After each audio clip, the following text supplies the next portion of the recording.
Welcome guys to another video. আজকে দেখবো আমরা মিউচুয়াল ফান্ড কি জন্য ভালো, আর যারা নাকি নতুন মার্কেটে শেয়ার মার্কেটে এন্ট্রি নিয়েছেন তার জন্য মিউচুয়াল ফান্ড একদম পারফেক্ট ফার্স্ট টাইমের জন্য।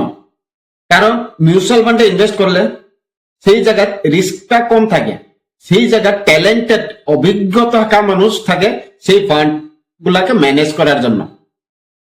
আর আরেকদিকে যদি আমরা ফার্স্ট টাইম মার্কেটে এসে ডিম্যাট অ্যাকাউন্ট খুললেই স্টকে ডাইরেক্ট শেয়ারে যদি আমরা কিনা বেচা করি, সেই সময় দেখা যায় অনেকের সাথে এই প্রবলেমটা হয়।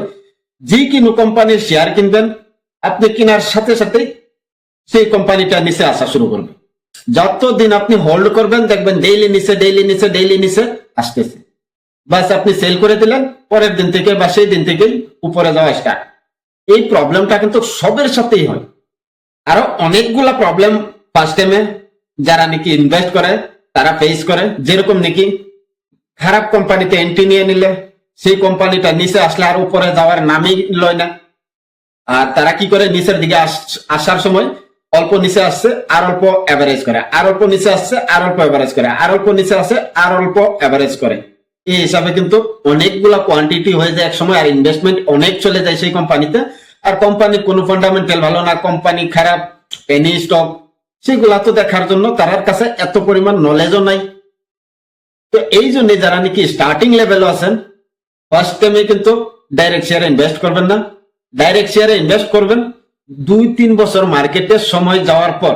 তো এই 2-3 বছর মার্কেটের সময় স্পেন্ড কোন জায়গায় করবেন? মিউচুয়াল ফান্ডে ইনভেস্ট করবেন ফার্স্ট টাইম। তো ফার্স্ট টাইম আমি বলেছিলাম যারা নাকি ইনভেস্ট করেন একদম নতুন, তার জন্য সবের থেকে বেস্ট হলো ইন্ডেক্স ফান্ড। কারণ একটা দেশ যদি উন্নতি করে তাহলে সেই দেশের মেন যেগুলা নাকি বড় বড় কোম্পানি, সেই কোম্পানিগুলা উন্নতি করতে লাগবেই। আর সেই কোম্পানিগুলা যদি উন্নতি করে তাহলে ইন্ডেক্স উন্নতি করবে, মানে উপরে যাবে। তো ইন্ডেক্সে যদি ইনভেস্ট করেন তাহলে সেই দেশটা যদি উন্নতি করে আপনার ইন্ডেক্সও উপরে যাবে। আর ইন্ডেক্স ফান্ডের রিটার্নটা কম, লং টার্মে দেখতে গেলে যে সুরক্ষিত ফান্ড বাড়েও কম কিন্তু কারেকশনও কম হয়। সেই কারণে ইন্ডেক্স ফান্ড অল্প সময় যাওয়ার পর যদি আপনার বছরখানি সময় চলে যায়, আপনি অনেক কিছু শিখে যাবেন মার্কেটের বিষয়ে, মিউচুয়াল ফান্ডের বিষয়ে। সেই সময় মিড ক্যাপ অ্যাড করেন, স্মল ক্যাপ অ্যাড করেন, কোনো প্রবলেম নেই। কিন্তু ফার্স্ট টাইমে স্টার্ট করবেন ইন্ডেক্স থেকে। আরেকটা কথা, স্ক্রিনে গিয়ে দেখি আমরা লং টার্মে মিউচুয়াল ফান্ডে ইনভেস্ট করলে বেনিফিটটা কি হয়। চলুন গিয়ে দেখি। এই জায়গাত একটা অ্যাকাউন্ট আমার গ্রোর সাথে, আমার ফ্যামিলি মেম্বারের, আমার ছোট ভাই হয় তার অ্যাকাউন্ট। তো এই জায়গাত মিউচুয়াল ফান্ডে দেখলে 198 টোটাল ভ্যালু, মানে ইনভেস্টমেন্ট ভ্যালুটা আজকের দিনও 198।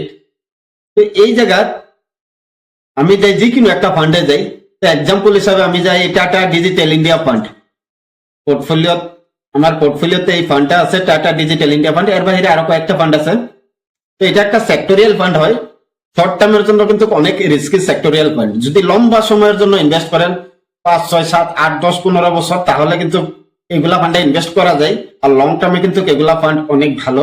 আর যদি শর্ট টার্মের জন্য দেখেন, যে কোনো সেক্টরিয়াল ফান্ড হোক, শর্ট টার্মের জন্য অনেক রিস্কি। কারণ একটা সেক্টর সবসময় চলে না, 2-3-4 বছরের জন্য। এরকম আমরা দেখেছি অনেকবার, অনেকগুলা সেক্টর কিন্তু থেমে যায় এক জায়গাতে। এই জন্য শর্ট টার্মের জন্য যদি কোনো সেক্টরিয়াল ফান্ডে ইনভেস্ট করেন তাহলে অনেক রিস্কি।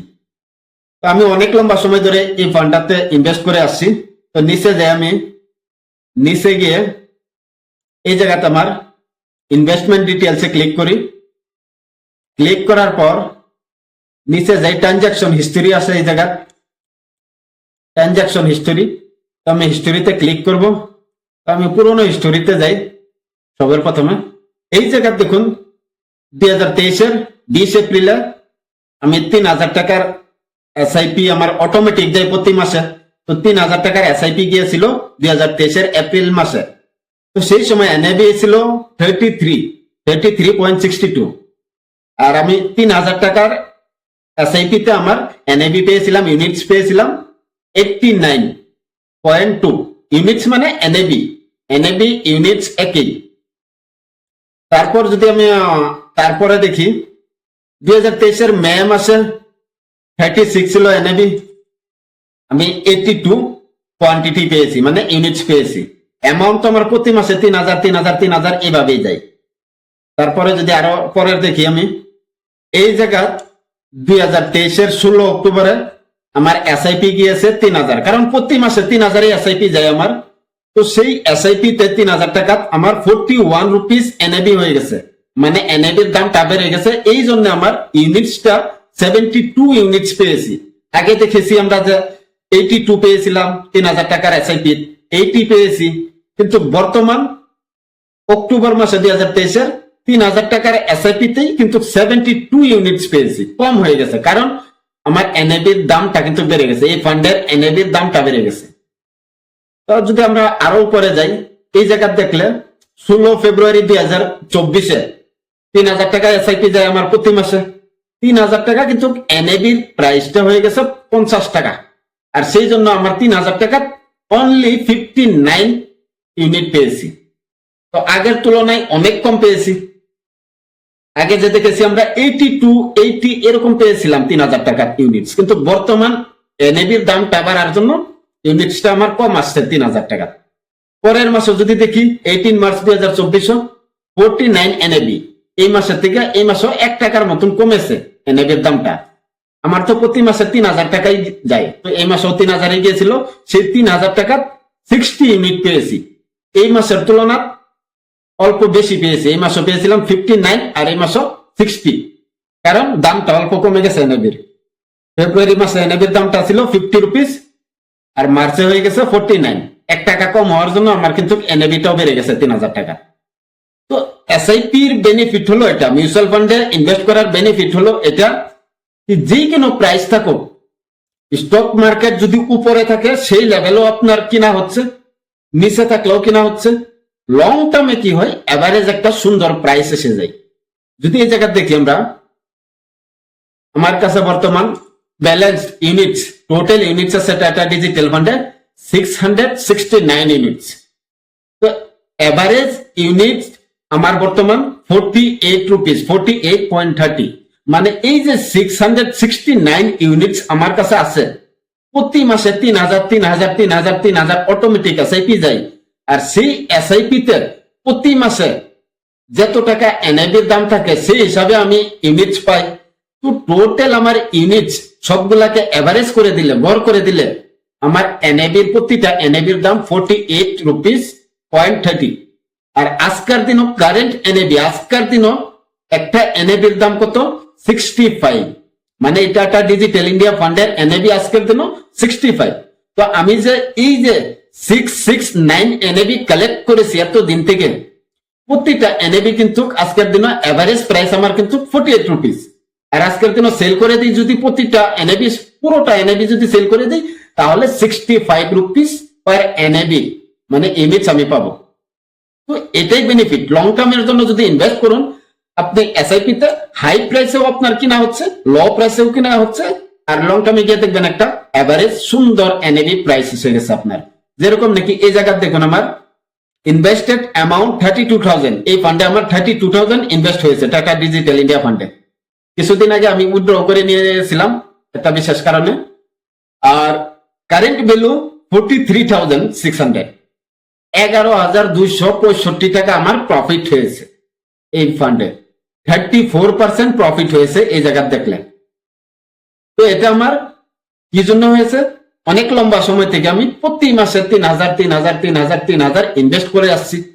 মার্কেট হাই লেভেলে আছে সেই সময় আমি 3000 ইনভেস্ট করেছি, লো লেভেলে আছে সেই সময় আমি 3000 ইনভেস্ট করেছি। হাই লেভেলে থাকার সময় আমার এনএবির কোয়ান্টিটিটা কম আসছে, লো লেভেলে থাকার সময় এনএবিটা বেশি আসছে, মানে ইউনিটসটা বেশি আসছে আমার কাছে। আর আজকের দিনও দেখলে এভারেজ একটা সুন্দর প্রাইস আছে আমার এনএবির, 48 রুপিস পার এনএবি আমার এভারেজ প্রাইস। আর কারেন্ট প্রাইস দেখলে এই টাটা ডিজিটাল ইন্ডিয়া ফান্ডের কারেন্ট প্রাইস এনএবির 65 রুপিস। তো এটাই বেনিফিট লং টার্মের জন্য যদি ইনভেস্ট করেন এসআইপি তে। আরেকদিকে যদি শেয়ার মার্কেটে ডাইরেক্ট শেয়ারে ইনভেস্ট করেন, তাহলে আপনার কাছে অভিজ্ঞ থাকতে হবে, ফান্ডামেন্টাল অ্যানালিসিস জানতে হবে, কোম্পানির বেসিক অ্যানালিসিস জানতে হবে, আর তার সাথে অনেক কিছু জানতে হবে, নলেজ থাকতে হবে, এক্সপিরিয়েন্স থাকতে হবে। আর না হলে আপনি যে কোম্পানিতে এন্ট্রি নেবেন সেই সময় থেকে বা পরের দিন থেকেই সেই কোম্পানিটা নিচে আসা শুরু করে দেবে, বাস আপনি ফেল করে দিলেন, পরের দিন থেকে উপরে যাওয়া শুরু করে দিবে, এরকম হবে। তো ডাইরেক্ট শেয়ারে ইনভেস্ট করার আগে মিউচুয়াল ফান্ডে ফোকাস দেন, কারণ এই জায়গা অনেক অভিজ্ঞতা থাকা মানুষ, ট্যালেন্টেড মানুষ হায়ার করে মিউচুয়াল ফান্ডে রাখা হয়, যাকে নাকি ফান্ড ম্যানেজার বলা হয়। তো তারা অনেকগুলা মানুষ নিয়ে, টিম নিয়ে বসে তারপরে কোম্পানি অ্যানালিসিস করে সেইগুলা কোম্পানিতে ইনভেস্ট করে। তো এই জায়গায় ফোকাস করুন। আর যদি আপনার কাছে সেই পরিমাণে নলেজ আছে ডাইরেক্ট শেয়ারে ইনভেস্ট করার, তাহলে করুন, কোনো প্রবলেম নাই। 2018 পর থেকে অনেক কিছু শিখেছি আমি, শেখার পর থেকে আমি ডাইরেক্ট শেয়ারে ইনভেস্ট করি লং টার্মের জন্য। আজকের দিনে আমার অনেক ভালো একটা পোর্টফোলিও আছে আমার কাছে। 28 স্টক ছিল, কিছুদিন আগে আমি আরেকটা শেয়ার নতুন করে অ্যাড করে নিয়েছি, 29 স্টক আছে আমার কাছে। আমি সব সময় এগুলা কোম্পানিকে ট্র্যাক করি, সবসময় কোয়ার্টারলি রেজাল্ট দেখি, আর হাফ ইয়ারলি রেজাল্ট, নিউজ, এগুলো আমি সবসময় দেখি এই পুরো কোম্পানিগুলা। তো এরকম পরিমাণ যদি আপনার কাছে নলেজ, সময়, টাইম আছে, তাহলে ডাইরেক্ট শেয়ারে ইনভেস্ট করুন। কিন্তু লং টার্মে একটা সুন্দর অ্যামাউন্ট যদি বিল্ড করতে চান, তাহলে মিউচুয়াল ফান্ডে ফোকাস করুন, ভালো ভালো ফান্ডে দেখে ইনভেস্ট করুন, large cap, mid cap, small cap, এগুলা ফান্ডে। আশা করেছি আজকের ভিডিও থেকে অনেক কিছু শিখেছেন। ধন্যবাদ।